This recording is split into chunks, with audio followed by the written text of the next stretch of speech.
Okay, so welcome back. Quite a while ago, I did a fairly short video talking about C# interfaces and what they are and trying to give a more conceptual idea of what can be a kind of a confusing subject.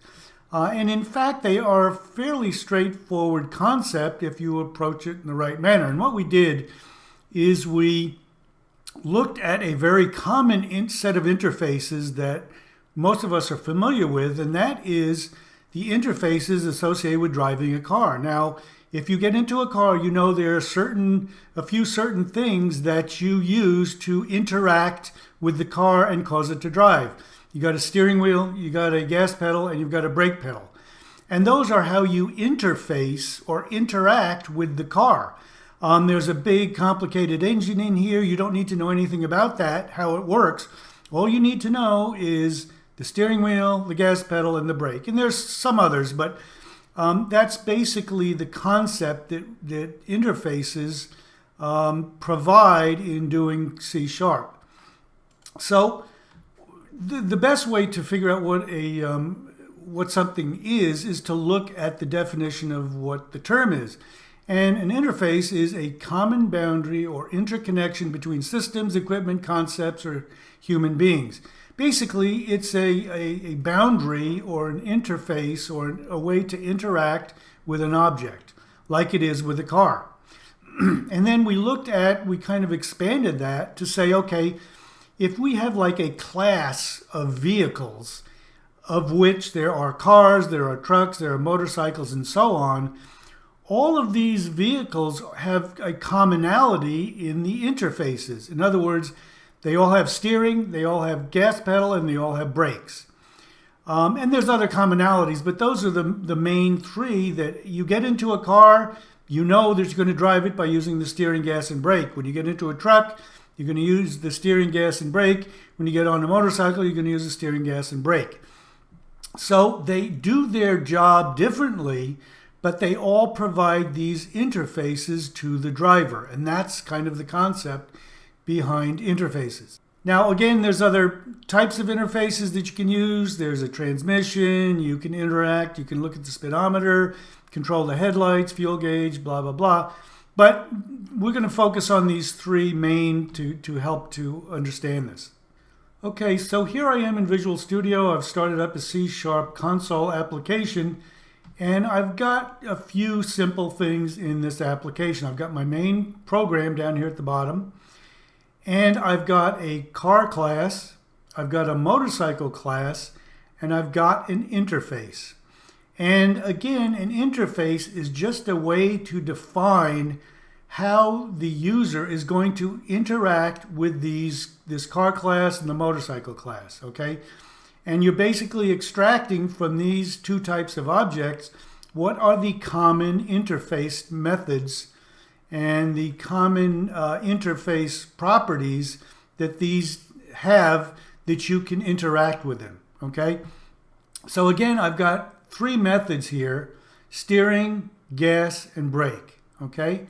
And I've put some inputs that I can use.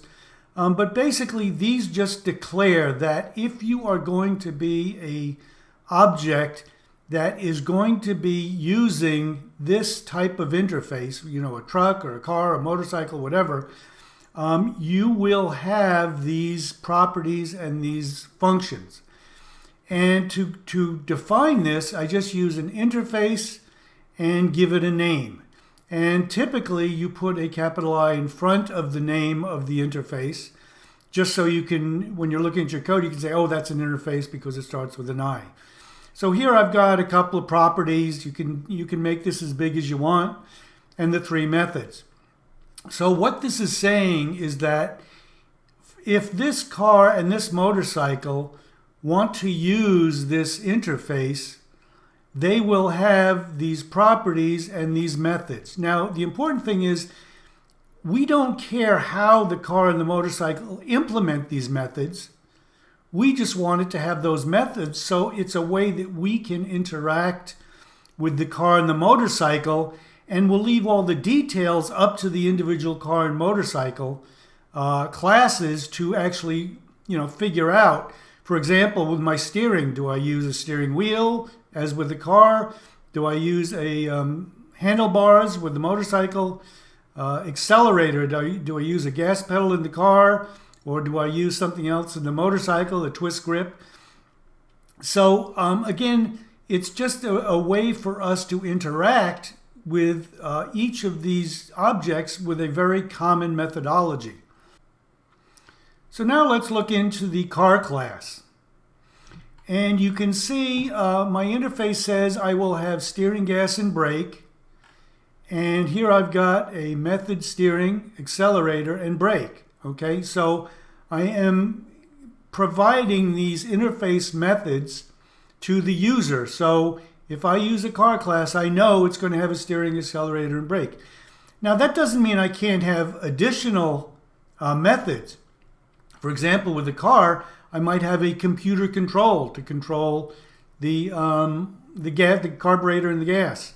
So I can, for the car, I can have an additional method that, so the accelerator method might, as we see here, call the computer control method. Even though that's not part of the interface, it's an internal method that we don't really care about. We don't care if, when you press the gas pedal, if the computer control takes over.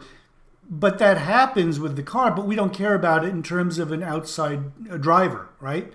So you can have all this kind of stuff internally that the driver is unaware of. So now the way that the car class, for example, accepts this use of this interface is you basically just add a colon to the class statement, car, colon, and it takes the I vehicle. So now it says it kind of accepts this interface and it will implement the interface.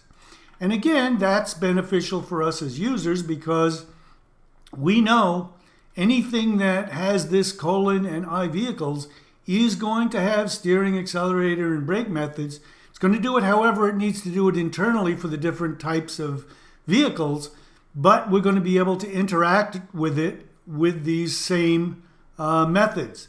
So let's go looking into the motorcycle class.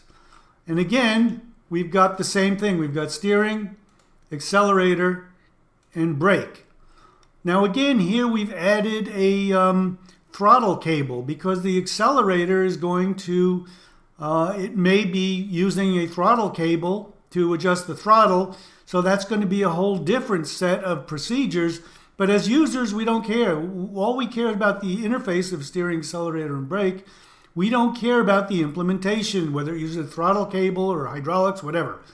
So again, it's a way to make sure that all of these classes have the same interface. So now what we do in our main method is we, for example, we implement or we instantiate a new car class. We'll call it a Corolla, and we can set the properties. We do the same thing for the motorcycle. We can set the properties. And then what we can do is we can access these two objects as interface using objects, okay? So the fact that they use this iVehicles interface means that we can add them. For example, we can make a list of iVehicles objects.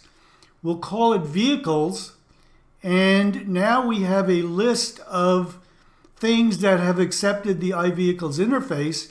And now all we do is we just add our Corolla and our Honda to that list of iVehicle interface objects, and now we can access them. So for example, we can do a for each motorcycle or motor vehicle in this vehicles list.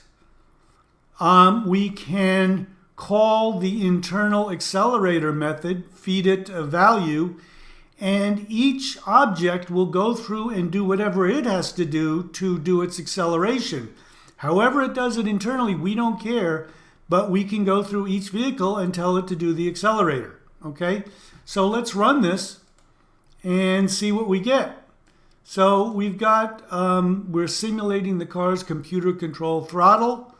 So we called the accelerator for the car and is now accelerating to 20% via the foot pedal. And then it calls the motorcycle. It's simulating the motorcycle's twist grip, throttle cable, and the motorcycle is accelerating. So you can see with a simple for each statement, we can access each of those objects, and they will do what they need to do to respond. But internally, they're going to do it differently. But from us, from our perspective, all we need to know is we've got that accelerator method. We don't care how it does it, but it's going to do its acceleration internally. So now it's pretty much guaranteed if you see a tutorial on interfaces, people will stress that it is a contract. And I find that to be very unfortunate. I don't know who came up with the analogy of an interface being a contract, but I think the name interface is very, very descriptive and sufficient to explain what it is. It's a uniform way to interact with objects. It's an interface. So anyway, that's my perspective on interfaces. I hope this has been enlightening, and take care. Have a really good day. Thanks.